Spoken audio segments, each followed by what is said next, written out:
Canada's big six largest banks are reporting an uptick in credit card delinquencies. At least most of them have. That's the trend in the aggregate. Let's talk about what it means and why it's happening. We're joined now by Paul Goldberg, Senior Industry Analyst at Bloomberg Intelligence. He joins us from Princeton, New Jersey.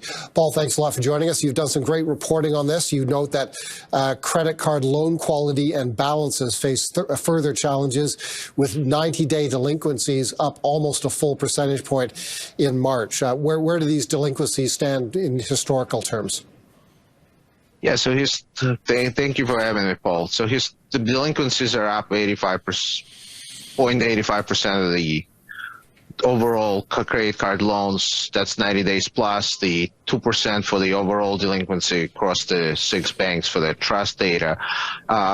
Historically, the 90s have been close to 2% as well. So we're very far away from the historic norms, but we're definitely up from the lows of the pandemic. And what are your thoughts on why this is happening? Is tariff uncertainty a factor here?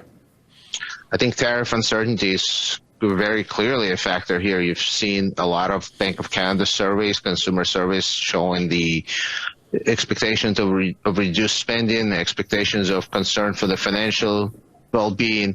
Even if you switch over to the mortgage side, the Canadian Real Estate Association cut their mortgage forecast for housing sales from 8% growth to being flat to last year. So very much a concerned market out there. One of the big numbers that investors look at when one of the big six banks report results is provisions for credit losses or other related credit metrics. Do credit card delinquencies have a big presence in a provisions for credit losses figure?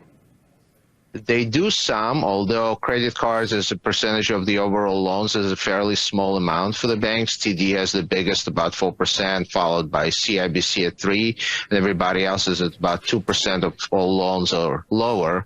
But credit card delinquencies and usually a higher rate, so they do play into the numbers, although the mortgages and the commercial loans are the biggest chunks of the business there. We have seen the rate of unemployment rise in Canada to close now, I believe, to 7% from about 5% a couple of years ago. That's got to be a driver as well when people lose their jobs.